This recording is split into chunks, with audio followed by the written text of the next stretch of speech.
Welcome to another episode of the Career Talks podcast. We on episode 76. Super excited for tonight. Met this young lady here on LinkedIn. We chatted, connected. This is going to be a fire episode, so make sure you are tuning in. Also, share where you're tuning in from. Hopefully, tonight my chat is working. So, when you folks chime in and tell me where you're coming from, we can say hello. But before we go further, this episode is sponsored by the Career Accelerator Planner. It is a planner designed for the corporate professional for you to track your wins, document your performance, and your value in one place. You can head on over to the document your wins link right in my profile, and then you can download a copy. It is not free, so definitely support, but it's the first of its kind. You don't see a plan out here that can allow you to track your wins performance in corporate America, so you can definitely leverage that for additional wins. So tonight, I have Miss Alicia Ramsdell, who is fresh off her TEDx talk, which was absolutely amazing. If you didn't see it, I dropped it in the link. I dropped the link in the show notes, but I'll do it again post production. She is also a career coach and the CEO and founder of Career Development Mindfulness. Folks, you better get ready. Let's have Miss Alicia Ramsdell join us. Orlando, thank you so much for having me. How are you? I'm doing well, thank you. And first, to everyone in the audience, definitely pick up the Career Accelerator Planner. Oh, I don't have it yet, but I I need no it, and worries. I want to use it for my clients. No worries. Copy coming your way, Lisa. Copy coming your way. Don't worry. Appreciate you. So, first and foremost, folks that who may not know who you are and what you do in your background, share with the audience who Alicia Ramsdell is. Certainly. So I hang out too much on LinkedIn, and part of the reason I do that is because of, as you mentioned before, I'm the owner of Mindful Career Path, and it's all about intersecting mindfulness with career development. I found a need in corporate America to help individuals with their stress management at the same time as building up their careers to that fulfillment level that they're hoping for. So I came from corporate America. Here I am running my own business, and I'm excited to be talking with you, Orlando. Awesome. So, you've been in business for a couple of years now. Yes, since 2000, unofficially, I started thinking about it in 2019, but I started in January of 2020 officially.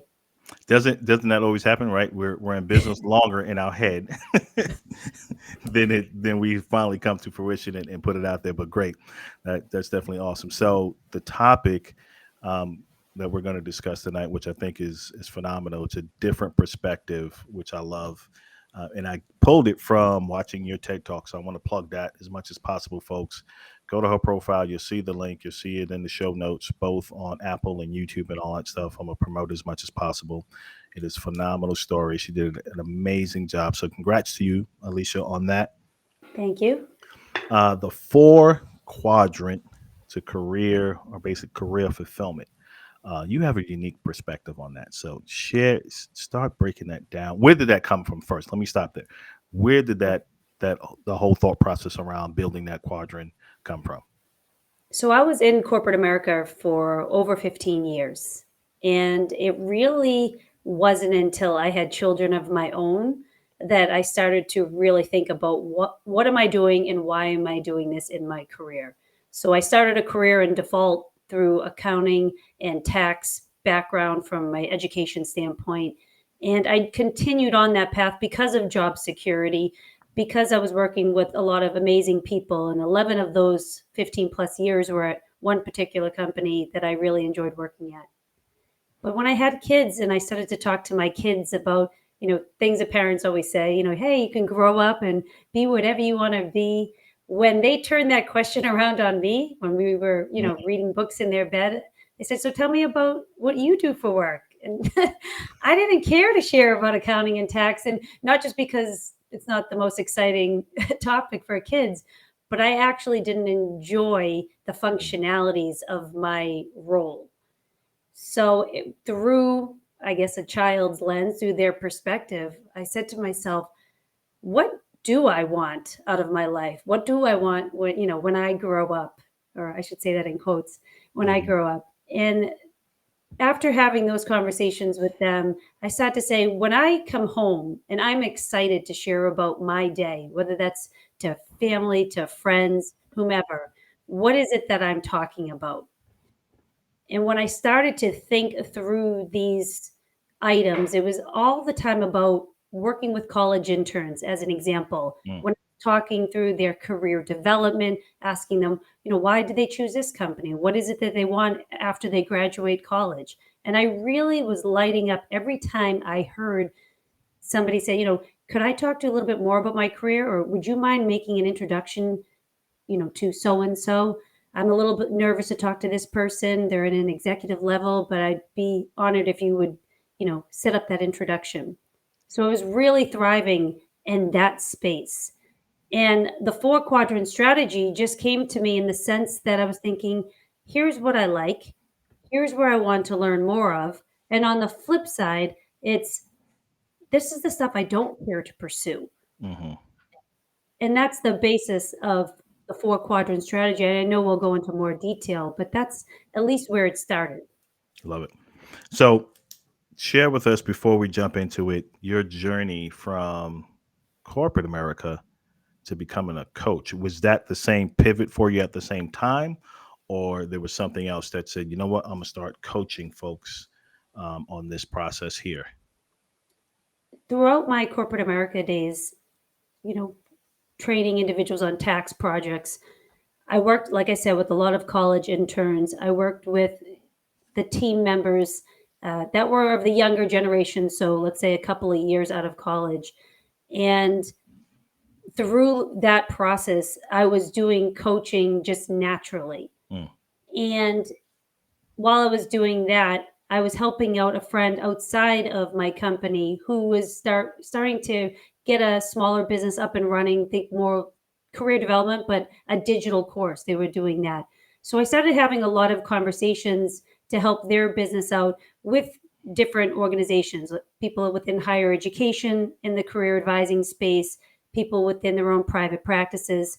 So through that, I was starting to gain a picture of, wow, this is really interesting me to the point of, could I ever really leave my what I thought was, a job security, the payroll, the benefits, all of that isn't that what life's all about? Having that job security, having the pay, having the benefits, or is it more about finding what you feel fulfillment in mm.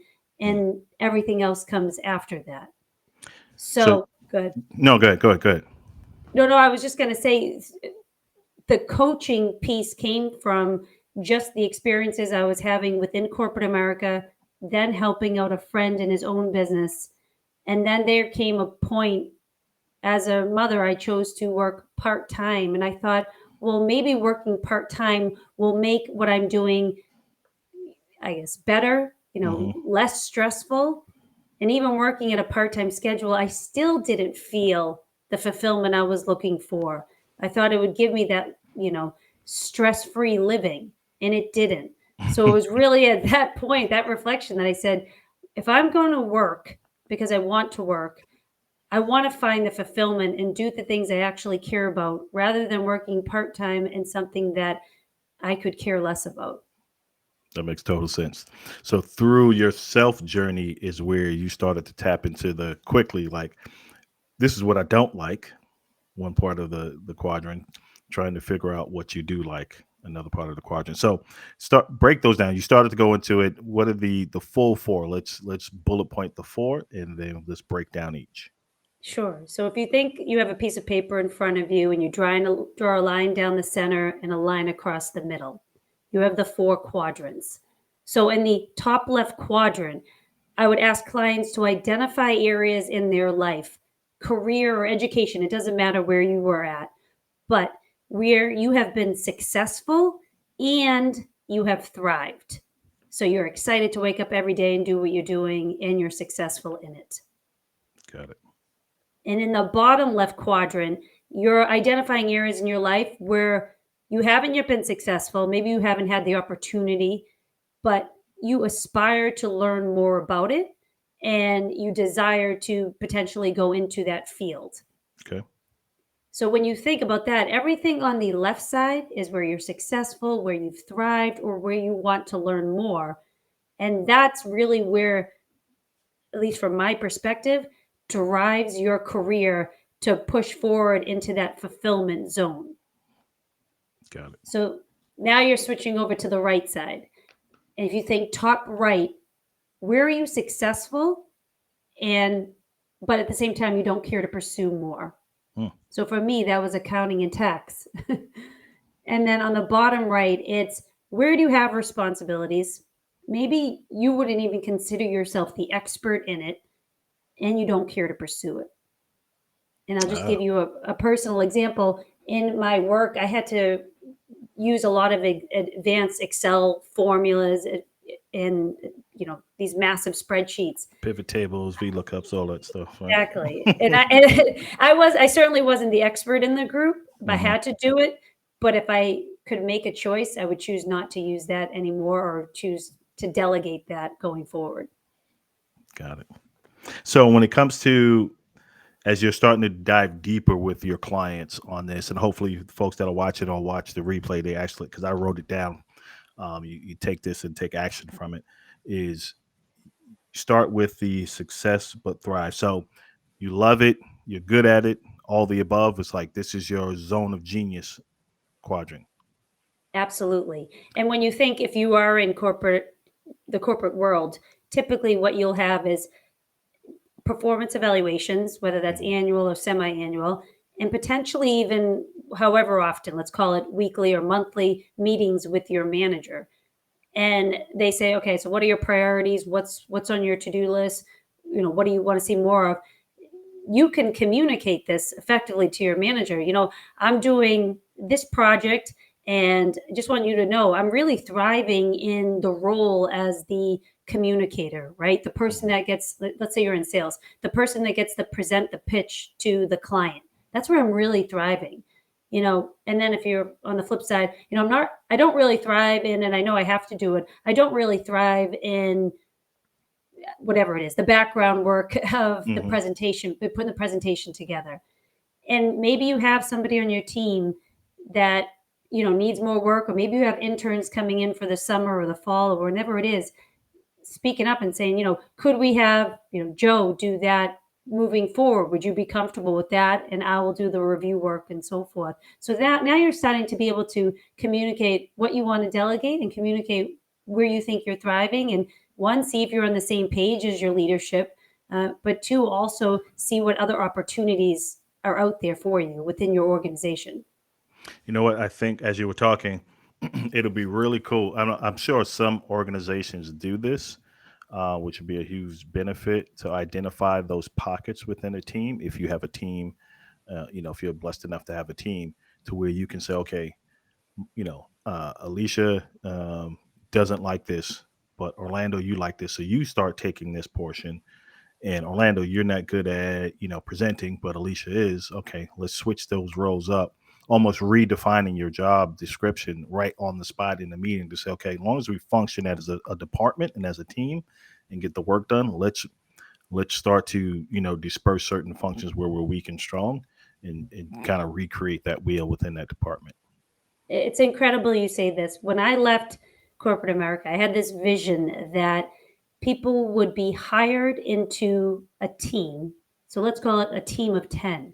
People Hmm. would be hired into that team of 10 without specific functionalities set for them, Mm. although everybody would know what the mission is of that department or the goals for that department were. And then from there, everyone focuses in on, like you just said, figuring out where you would thrive, where you're successful, where you want to learn more, and then divvy up the functionalities and the roles from that point, rather than pigeonholing everybody into specific roles and then only allowing them to kind of go outside the lines after a certain time frame or when they get promoted, but Mm. allowing Hmm. this flexibility and creativity if it's possible. Now, I understand there's certain boundaries within the corporate world that sometimes that just doesn't make sense or it's really not feasible. But if I did have this vision that if there was an opportunity to do that, imagine how many more people would be excited to go into work, whether that's virtual or otherwise.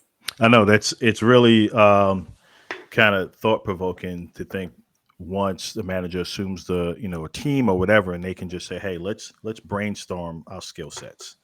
Yeah, Yes, you were hired for this, but I understand that you have a passion and a skill set. Let's just say Excel, like you can also do Excel great or whatever. right, So, but we hired someone else to kind of run the reports, but really mix it up, not to devalue anyone. And I get it, like you said, it can be like, right, well, if you can do one, two, and three, right. we may not need this other person.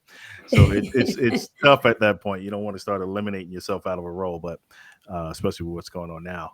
But to figure out where you can do what you're hired for, but then some of the secondary skill sets where you're not as strong or not passionate about, maybe you just don't like it. You can start Right. to again throw that in the pot and say, okay, yeah, you like that, so I like this. Let's do that, and then operate as a team. I think that would be really crucial to see. And can I share a story to Yeah. drive home this point? So, remember, I said while I was in corporate America, I started to help a friend who is running this business. And before, because I was in that structured environment, before I was allowed to officially help him, I had to get approvals through my work. And then, even beyond that, before I put anything on LinkedIn, it had to be run through, the corporate side of things. And I remember that I was having a meeting with two individuals that I really never even met, but they were part of the structure that would say yay or nay on Hmm. allowing me to put on what I was going to put on for LinkedIn. They looked at my title as tax or accounting, and when I was typing in things to the extent of career development, I remember this one individual say, "Oh, you don't do that." Mm, And without knowing me, without knowing my day to day, there was an assumption made of my functionalities based on job title. mm, And that's another perspective I share with clients from a job seeking perspective. Don't get pigeonholed into a title. yep. When you start to communicate what it is you're looking for next, if you say financial analyst, that could look different depending on what organization you end up working at or end up interviewing with. So rather than really focusing in on that title, I always say choose the top 3 to 5 functionalities that you're really interested in completing. And from there, talk about those. Talk about how your past experience aligns with those functionalities. Because sometimes people it's misconstrued what a Hmm. title could mean and what they do every day. Yeah. That's good. That's a great point. Phenomenal point. So let's just jump down to the bottom left quadrant. Yes. Aspire to learn more. Yes. Take us through that So a little bit more. sure. And I'll give personal examples again to help. I was in accounting and tax, and I was really excited every time I got to work with, like I said, college interns to help introduce them to people they might not have the confidence otherwise to just knock on their office door, like a portfolio manager who had been there for 20 plus years. It might seem intimidating to a 20-year-old, I'm going to say kid, but a 20-year-old young adult. So I wanted to learn more about, well, what are the career development theories? What are the structures that people put into place to actually go through career coaching sessions? So Mm, for me, I called it the summer of networking. I really started to network with as many people as I could in the career development space, whether that was through private practices, through higher education, learning through podcasts. And what I started to determine was, okay, what types of certifications do they have? What types of career sessions do they run, and so forth.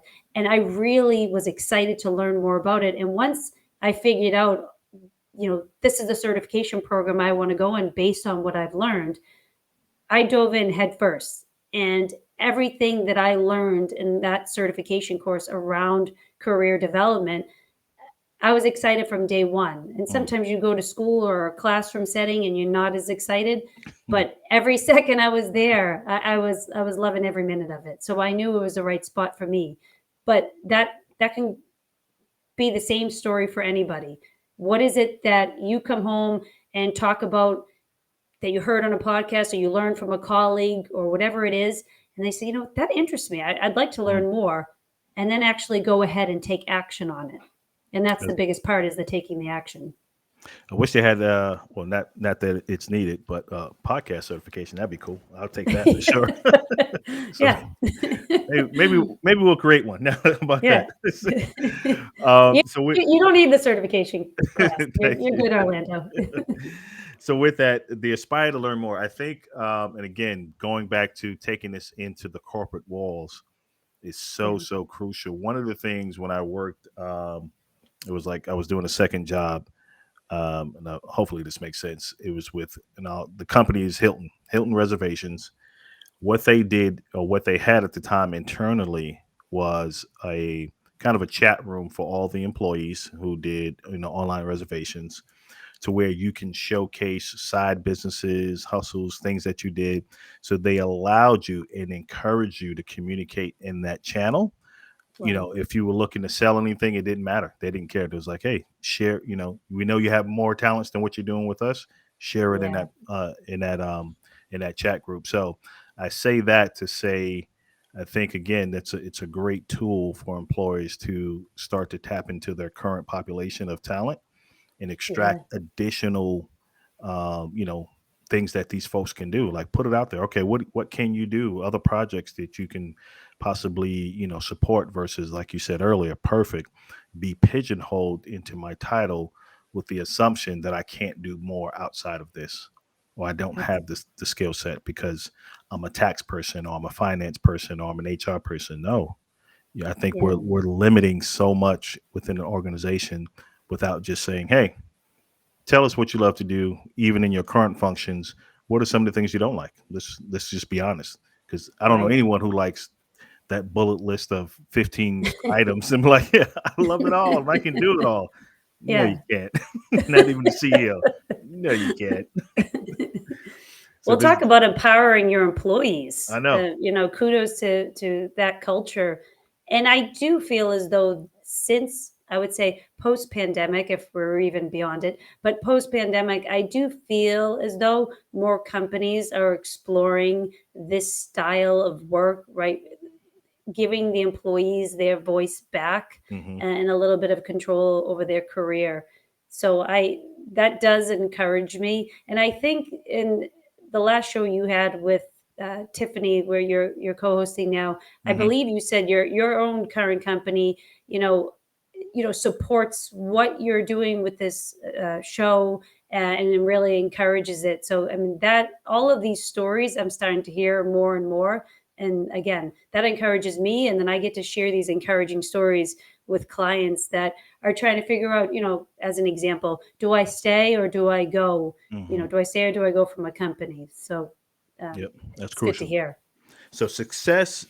So in the top right corner, we're talking about success, but you don't like it. So Yes. that just sounds like a tough mental thing to get through. Like, I'm really good at this, but I just Yeah. hate doing it. Like, okay. So walk us through So that one. yeah, so let's give I like to go with examples. So I was really good at what I did from a tax perspective, right? Hmm. And there were days when I left my job and I was excited to come home and talk about it. And it was relating to tax projects, so successful at tax.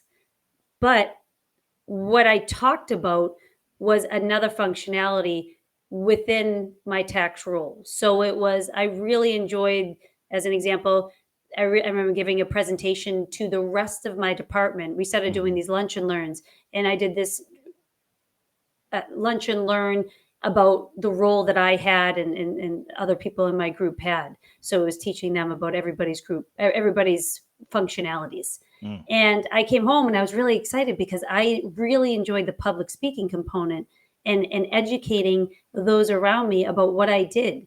Because when I saw the light bulbs go off, like, oh, that's what the tax people do. you know, they're not so dull and boring. But Yeah. when I saw those moments, those aha moments, that you're just learning something new, that made me feel so good. And then talk about transitioning that. into an area where I get to educate people in career development, where I get to see people in their aha moments. I mean, it just translates so well. But at the same time, the tax side of things, I was successful at. But if I had a choice, which I do now as a business owner, I can choose to delegate the tax work to somebody else. Mm. And that's really, you can enjoy what you're doing, but it doesn't necessarily, it means that just because you're successful or really smart in a certain subject matter doesn't necessarily mean that that's what you love. It might be the functionality kind of around that role. Uh, and to me, it just seems like that would be, and correct me if I'm wrong, was it more of a struggle because you were so good at it, but you didn't like it that you continued to, because you had to learn it, you had to sink your teeth into it and really craft it. And plus, I mean, taxes for a business is crucial, so Right. you couldn't do that kind of halfway through. So to be like, yeah, I'm getting this, I'm loving it. Well, not loving it, but I'm getting it. It's clicking. It's making sense. I'm good. I'm kind of the SME for this, the go to person. But I just absolutely hate it. So I'm sure you've heard this before, but I learned about the term a while back, identity foreclosure, Mm, when you're so heavily invested in a identity that you almost feel guilty trying to walk away from it. So I oh, was so heavily invested in, I got my undergraduate degree in accounting. And then somebody who I trusted and respected when I first started working said, "Hey, we pay for graduate school." And I was starting to do some tax work. And they suggested, "What about a tax degree?" So I said, "Oh, hey, who am I to pass up a free education?" So I said, "Sure." Right. So I doubled down in this accounting tax background. And then at that point, I started working at a company and I was really enjoying the people. It was more about the people than the work I was doing, but I hmm. really enjoyed the people I was working with, which I believe is partly why I stayed as long as I did. But I started to become so heavily invested in this accounting and tax identity that, the whole sunk cost fallacy at that point, how can I turn back? I have this job security, I have pay, I have benefits. You, I felt that I owed it to, I don't even know if it was to myself at that Mm. point. I felt like it was for others. I felt like, okay, well, what about my family? Or would that look silly if I just walk away from that? Is that irresponsible? And so that was the struggle for me. And it was an ego thing. Hmm. And I was concerned about the judgment that, I was going to put on myself, but also what Yeah, others were going to put on myself. So I do I get it. really like that term because I think it encapsulates what a lot of people feel after being in something for so long. That's great. I've never heard that term, but I love that Yeah. identity foreclosure. Yeah, that's I can see that because it can be that self pressure that you put on yourself. What will people think? Family think? I'm walking away from what can be perceived as a prestigious. Like you have to be pretty smart to be able to do that. So, like you're going to do what? C- Career coach. Yeah. You People about to pay for that. commit? You're right. You about to commit career suicide. Who are you coaching? I'll need a career coach after this career Yeah, suicide. right.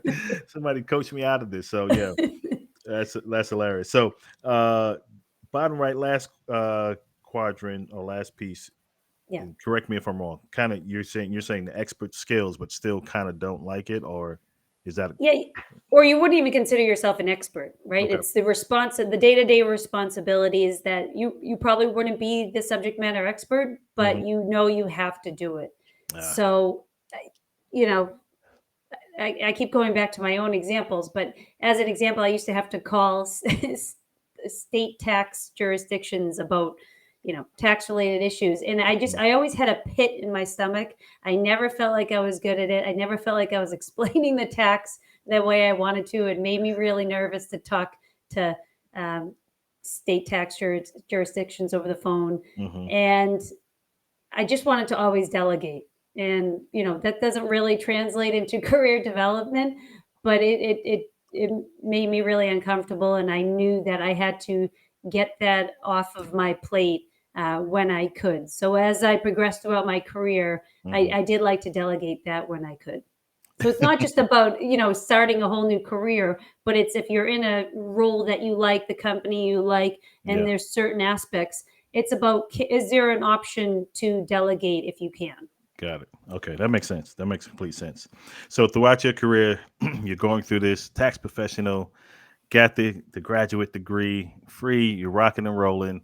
There's parts of you that are like, I'm great at this, but I hate this. Love that, but it's not part of my day to day. I want to bleed over into that. So where was that time? And we touched on it earlier, where you said, I gotta take this leap into career coaching. Like, what all came together for you? To be like, I'm going for it. So I can't remember, it was around 2014. I left corporate America almost reluctantly. Hmm. I had two young children. I just had my second child, and there was an opportunity for me to work closer to home part time in what seemed like a relatively easy role that there wasn't going to be a lot of stress. Still in the accounting tax role, but so I left, and I was really sad to leave because I had a really great thing going, but it wasn't feasible because I wanted to be around for my kids more. So I left, and I started working part-time, and I think I alluded to this earlier. Hmm. I thought that would relieve any sort of stress that I had. I thought life would just Mm. be easy and I would be a mom most of the time and then work and still make a little bit of money on the side. Hmm. But stress really started to creep in to a point that I had never experienced before, even with the part time schedule. And that's when I started to really focus in on what's what's mindfulness all about, what's stress management all about, what's I needed some alternative to the feelings of the anxiety that I was feeling. And Hmm. I really dove into reading up on understanding on how you can. I used to think it was just reducing stress, but also leveraging the stress because it was inevitable. So that's when I started to, I guess I should say, take a step back. I Hmm. wanted to learn so much that talk about learning opportunities. I found out that there was this mindfulness based stress reduction certification program that John Kabat Zinn created out of the UMass Medical School. And this John Kabat Zinn, if you don't know him, he's kind of like the godfather of mindfulness. Mm. And I was intrigued, so I took that course, and it was incredible. And that really changed who I was and how I approached things. So I started to understand that side of stress and careers. And then I said, okay, now I understand how to work with my stress in my career. I didn't really love what I was doing. So I went Mhm. back to where I was in corporate America on a part time schedule. And it was at that point that I realized I'm working less hours, but I felt like I was hating my job more. And hate sounds like a strong word, but I don't mean it that bad, but I just disliked my job even more. So Mhm. how could I be working less but dislike it more? I kind of understood the stress management component, and then I said, well, what if I could also have fulfillment and be a mom, which is what I wanted. I kind of wanted it all. I was like, is that selfish of me to want it all? Nope. And so thank you. And then, so that's when I started to think about this four quadrant strategy, and I started to piece all of these things together. And I told you I had this summer of networking. Mhm. And once I had this summer of networking, I started to pull a little bit from everything that I heard, and I realized that there's not one place that I feel like would be great.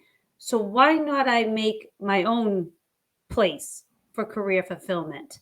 And then, Mm. in a sense, educate others on how I got to that point and hopefully help them in their careers. And that's pretty much the evolution of, how mindful career path came about. And I haven't looked back since. I love that. So you went from thinking the full time hustle was too much to going part time, thinking it was going to be total bliss, Yeah. to then go through some mindfulness training certifications and find out that it was the actual fuck the work itself, just being Yeah. in that space of tax was just no longer a passion for you. Exactly. How long Exactly. was that transition until you? Yes, that's a good question, and I think about this often. I would say so. I left corporate America the first time, and well, not corporate America. My first long term role in 2014 after I Mhm. had my daughter, and I started my mindful career path in 2020. So I would say throughout that 6 year period, there was a Oh, lot of time for self reflection for me, a lot of time for determining what it is I wanted to learn more about, taking action on that, right? So I had the mhm, mindfulness based stress reduction program, but then I also went through the career development certification programs throughout this time frame. And I was also trying to understand, I went to a business school, so I had a good understanding of how to create a business plan, but then mhm. to actually put that into action, a whole different ballgame. Yeah, yeah. It's a lot different going from just paper to actually executing it. But I would say 6 years. So it Wow. certainly wasn't, one of those, it happened overnight. It was a process. So, just to peel back the onion a little bit more, within that 6 years, was this a constant thing that you were going through, or were there times where you're like, you know what, I can get through this, and I'm good. I can make it work. It's not as bad as I thought, and then you kind of go through those emotional ebbs and flows. Was there a little bit of that going on? Yes, and I think that's part of my personality is Mm-hmm. one, I never want to feel like I'm quitting at anything, Mm, and that's almost to a fault. So I think it was ebbs and flows of, can I make this work?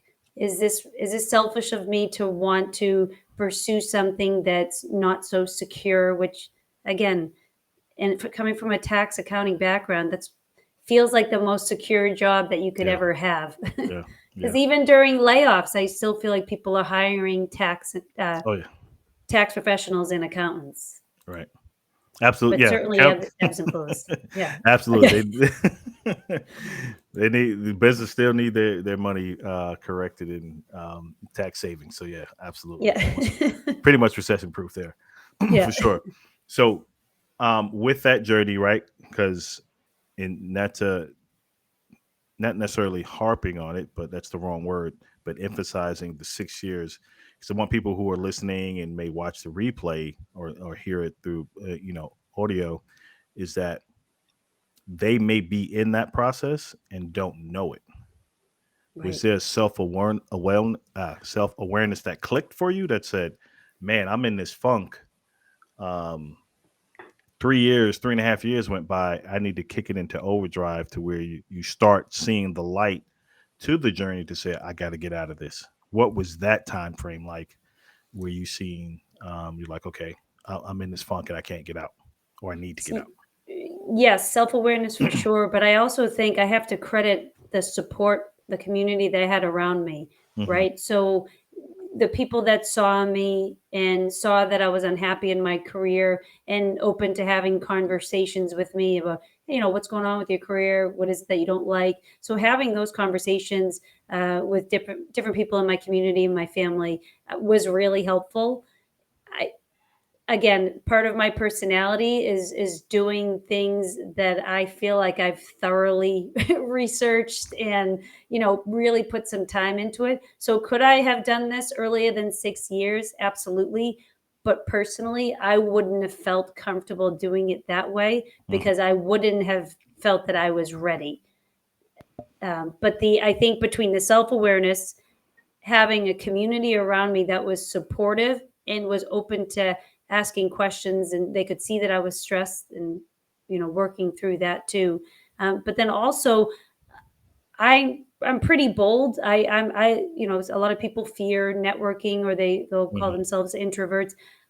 I'm pretty bold, and I consider myself an extrovert. So I was willing to have conversations with everyone and anyone in the career space just to learn about what they did. So that took time too, Yeah. to really understand what does the day to day look like. Hmm. And like I said before, the certification programs and all that, but the self awareness, the community, the learning process, and then feeling ready, which sometimes I Mm. think holds people back for longer than necessary.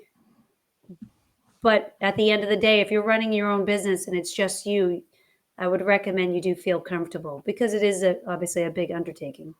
Yeah, you can get through the certification pretty fast, whatever it's 18 months, 12 months, whatever, 6 months, whatever it is, and Yeah. still not feel ready. We're like, I got this, I'm ready to go. And just get into a paralysis analysis and self doubt and be like, am I really about to do this? I'm about to put myself out there. Can I coach someone else, et cetera, et cetera? Yeah. That can be paralyzing in itself for sure. Yeah, that's pretty good distinction Yep. of where I probably was. A lot of us were going through that for sure. So how are you sh- activating the four quadrants now, but as a business owner, right? So now you're a business owner, and you're coaching on this, but I'm sure there's still times, right? There may be Yeah, functions of what you do, like I don't like this. Can I delegate it, or I don't have anyone to delegate this to? So yeah. how are you activating that now as a career coach? So I probably revisit, my business four quadrant strategy once every other month, let's call it. So Okay. once every Wow. 2 months. And I look at it and I just say, where, as an example, where is the core revenue coming from? Or what are my core day-to-days that I'm doing? And where can I potentially shift things around? Is this Hmm. going in the direction I see my career, I see my business vision? And when I look at that, so, I will potentially partner up with somebody who's doing something. So maybe eventually down the road, I won't write resumes anymore. I've partnered up or made enough connections, I should say, with enough Hmm. resume writers that I really trust and I think do a phenomenal job. So maybe down the road, I won't offer up resume writing services anymore and I'll look to partner with them. And I feel pretty comfortable. Like I said before, I'm pretty bold in kind of knowing what I like and what I don't like Hmm. anymore. So I look at it as, where am I in these four quadrants predominantly? Am I more on Mm. the left side? Am I more on the right side? Am I more on the top left side? And if I find myself, one particular time looking at, if I find myself more on the right side, I shift my attention to the left side and I try to delegate to a partner potentially things that, I want to do less of. Right. Some people really enjoy the social media content creation side of Mhm. business ownership. Some people don't. So it depends where I'm at, and I could potentially, alleviate that and have partner up with somebody or not. I think the beauty of where the times that we live in now is there's so many options with people, offering up services, whether that you just go on something like Fiverr and you say, I need this, Yep. capability statement created, and they do that and it's back to you within a week, Yep. right? Or you want to hire some freelance writer to come on and write articles potentially for you about whatever it is the industry that you're in. I think we have a lot of flexibility and creativity as business owners, but that's how I use it. I try to understand what side of what quadrant am I in, or what side of the quadrants am I on. Now, have you ever pulled something from the right side? So you're doing it, you didn't like it, but you wind up liking it and pulling it over to the left side. Yes. So when I officially received word that I was going to be able to do the TED Talk, Hmm. I could never have imagined me doing a speech like that on a stage without note cards, without a teleprompter. Hmm. Like I said before, I like to prepare. And I was really nervous. And working with this speech coach that they gave us weekly, the speech coach kept reminding all of the speakers, okay, you should be getting rid of the note cards, get rid of the note cards and start to do it on your own. And so I really committed to it Mm. pretty early. And I started to get rid of my note cards, and I would just have whatever my family members hold the note cards and I would say it and they would just give me little prompts. But after I started doing it, it made me feel so much more confident that I could do it. Mm. Now it's so enticing for me to want to do more of that. For not to Okay. memorize speeches, but to be able to do it and then get up on a stage and feel like you're really sharing an empowering message, it makes me want to do it more. That it's now completely shifted over, and I want to get more into the motivational speaking engagement section of the world, and Awesome. without the note cards. What about at least a slide deck, maybe? Maybe, Yeah, maybe. yeah. Awesome, awesome. So, what are some common themes that you're seeing amongst your clientele when you introduce the four quadrant to them? Is it What something? Yeah, I think there was hesitation to think, is this really going to work? yeah. Is this one of those, you're just telling me to do something that you learned in school one time, career development school. But I always tell them that I haven't met a client yet that Hmm. has done this and found it to be not helpful. Mm, So good. what I see is that most clients that will come to me will have an idea of what they want to do, and they have this specific title. Again, talking Mhm. about pigeonholing yourself into a title. They'll go through the four quadrant exercise and they'll talk about what they like from a functionality point from their careers, what they like, thrive, want to learn more, and successful and don't like, and um, have responsibility but don't want to pursue more. And then what we'll do is we'll take, let's call it 2, 3 job descriptions with their ideal title as they came in with. Mhm. And then I'll look at the functionalities. And I was like, I just want you to write a check mark next to all the ones that are on the left side of the quadrants. And it's always amazing because sometimes they have more X's than they have check marks. And I said, oh, Mm. maybe this isn't the right direction that Wow. I'm supposed to be going in. Sometimes, not all the times, but sometimes you'll see a lot of check marks. So it's a good alignment. But it is funny because we think of, again, the title is what we want. And then when we really dive into the functionalities of what that actually is, it's not in line with what we want to actually do going forward and what will provide, I guess, that fulfillment. Now, I do always like to say that because it's the truth. We don't always have the luxury of looking for fulfillment. There Right. are times that we need to have a job and pay the bills and Yep. take care of our families. And that's number one priority. And that makes a lot of sense. But where there is that flexibility, I think that the career fulfillment, the four quadrant strategy to career fulfillment, can be super beneficial for these eye opening experiences. Yeah, I love that. Yeah, that's true. I mean, I said that quite often too. Sometimes you just got to pivot based on economic need, right? You just you got to put food Yeah. on the table. You got to keep the roof over your head. So, um, when it comes to more or less now dealing with clients that now start to see, okay, there's these X's, there's these check marks.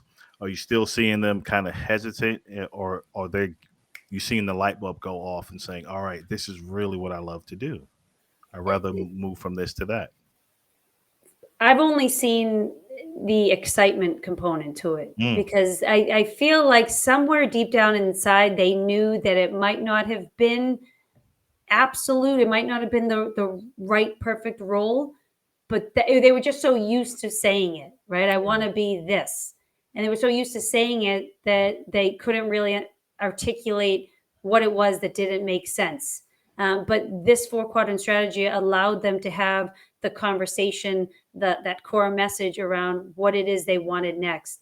And if you take it one step further, so, okay, this title isn't what I'm looking for, but here are the functionalities that I am looking for so that when they go into their next networking conversation or just conversation in general with anybody and they say, what are you looking for in your job search?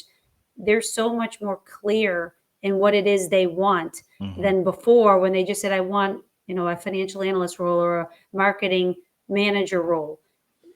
Everybody has a different version of what that is in their head Right. based on their own experiences and what they know of it. So they potentially can help you, but it might not be what's going to be best for you. And that's where the strategy comes into play and can really be beneficial. So you're definitely reverse engineering that process and that thinking. So your clients are walking away. Hey, let me address it from a functionality standpoint. Let me tell you what I'm good at, love to do, can thrive in, versus putting a title first. Because, like you said, it could mean completely different. The functions, you're like, I'm not Yeah. prepared to do this. I can do marketing, but the social media side, you just had no interest in it. So you Yeah. do more, maybe hard collateral stuff. But but yeah, I love that you're forcing a reverse engineer thought process to say, hey, here's where I can maximize it, or said company can maximize my talents in these 5, 6, 7 areas. What do Yeah. you have that can match that? So that's really good. That's really, really Yeah. good. I love that. And one step further too with clients, and I didn't create this process, but I really like this process, creating your own ideal job description. And I can't Hmm. remember the career coach that I originally heard of from years ago, but they called it a job framework. And I really like the idea of looking at, let's call it 15 job descriptions with what you think is your ideal title, going through and figuring out, okay, and these are responsibilities. I love it. I would want to do that every day when I wake up, putting it on a Word document. And then the ones you don't love, leave them alone. And then at the end, you have this Word document that has your ideal responsibilities bulleted out. Yeah. And then that's what you go and you use in your networking conversation, right? I can't wait to wake up every day and do X, Y, Z, and whatever those functionalities are. But when you have that ideal job description and then you have that 4 quadrant strategy, if you look at them side by side, I'm going to almost guarantee that the majority of what you see on that ideal job description is going to be on the left side of the quadrants. And that's kind of like going back to accounting. That's like your check at the bottom to make sure everything balances. That's cool. Well, everyone's looking for hybrid schedules and work. Yeah. We start looking for hybrid function type positions as well. Like, oh yeah, if you can customize your own, say this is where I'm good at. I can Yeah. do marketing. I understand numbers, so I can do this side of it too. And I love Excel, and I can do this too. That Yeah. would be a cool culture to work for sure. Yeah. So let me have you share more about your business, because I don't want people to think I can't even talk today. People to think that all you do is the 4 quadrants. I was like, oh well, Yeah. I don't need the 4 quadrants. So I don't need to go to Alicia. No, share with folks more about your business as a whole. Sure. So in Mindful Career Path, I like to say we're the intersection where mindfulness meets your career. Mm. And if you think of it in kind of like a threefold approach, so you have the individual career coaching, one on one job seekers, people within their careers but want that career development guidance. And I call that career mindfulness, Mm. right? Being aware, being present in what you're doing, why you're doing it. And then there's corporate mindfulness. And this program we offer to organizations. Hmm. So going internally within organizations, and we host one-on-one employee development conversations. We host career development workshops or workshops relating to stress management, depending on what the organization is looking for. And then the other piece is we created a digital career development course. So that's more for individuals that are looking to do it on their own time.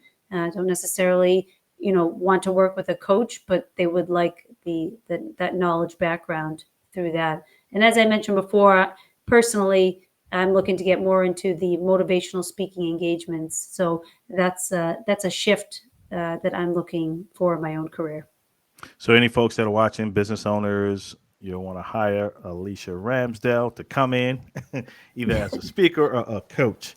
So definitely check her out. But I like that the corporate side of it. So you're going into organizations. In Is the goal to relieve stress or uncover the stress and try to then reduce the stress, right? So, As one so function. yes, exactly, exactly. When I left corporate America, I saw this need for almost like I'm not a therapist, but almost like a career therapist, where Hmm. you Hmm. can go to somebody and you can have a one-on-one conversation that's confidential, and you can be vulnerable and not worry about, oh, is this going to get back to my manager or to Hmm. HR? Or it's more of you can have one-on-one employee conversations with somebody from mindful career path. And through that, it's confidential. There's no, tie back to HR. What we do is, let's say you have a group of 20 individuals. Mm-hmm. We take the common themes from those 20 individuals that we're hearing, and we bring that to senior leadership with solutions or strategies that they could potentially implement. And then they can use that, and rather it being pinpointed on, well, one employee said this or this one employee said that, it's more, here's the big picture. Mm-hmm. Let's work on this. Here's some strategies that we could build around that. And I have found that people are more comfortable talking to someone externally rather than somebody internally, just because of the fear, if they say the wrong thing, it could potentially get back to, you know, HR or somebody within the organization they wouldn't want it to get back to. Yep. Good. Love that.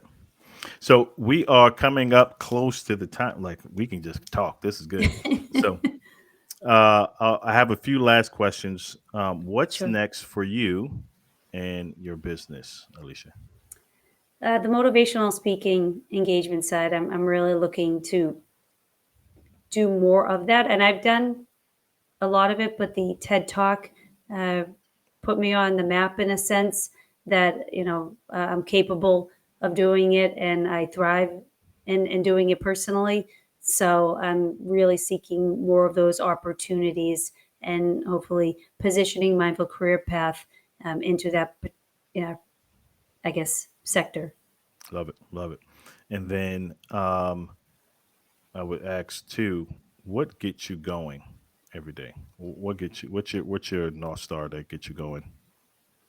If I have a client show me those aha moments, Mm-hmm. right, what we were talking about before, that brings me motivation every day. I have the discipline to run my business. I have the discipline, um, to keep pursuing the vision of Mindful Career Path. But my motivation behind what I do is seeing people experience and inspired in their aha moments in their careers. Love it. Share with folks where they can find you, connect with you, and consume your content. I spend an unimaginable amount on LinkedIn. And also, if you go to mindfulcareerpath.com, I have all my social media outlets on there. And that's where you can connect with me. And my email address is there too. Awesome.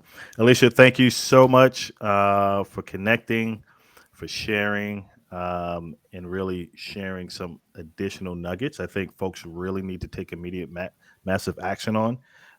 Yeah, I got a whole list of notes right here in the page for sure, and I'm gonna make sure I repost your TED talks again. It was definitely a phenomenal talk and personal. So appreciate your transparency in doing so. Share with folks any last parting words, anything you want them to walk away from to be more mindful of. Keep listening to Orlando's show.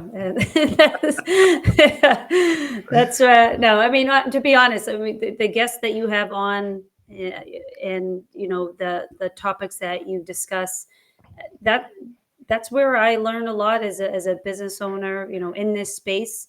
Um, and I couldn't recommend your show enough. So that's what I'm going to leave with. Thank you so much, Alicia. I appreciate you so much, folks. Again, follow Alicia, check out the Tech Talk, get her coaching. She is phenomenal, a go getter. She is driven. So I'm gonna close this out with a quick video. Hold on for me, Alicia, as we close this out. But I'll see you folks next time.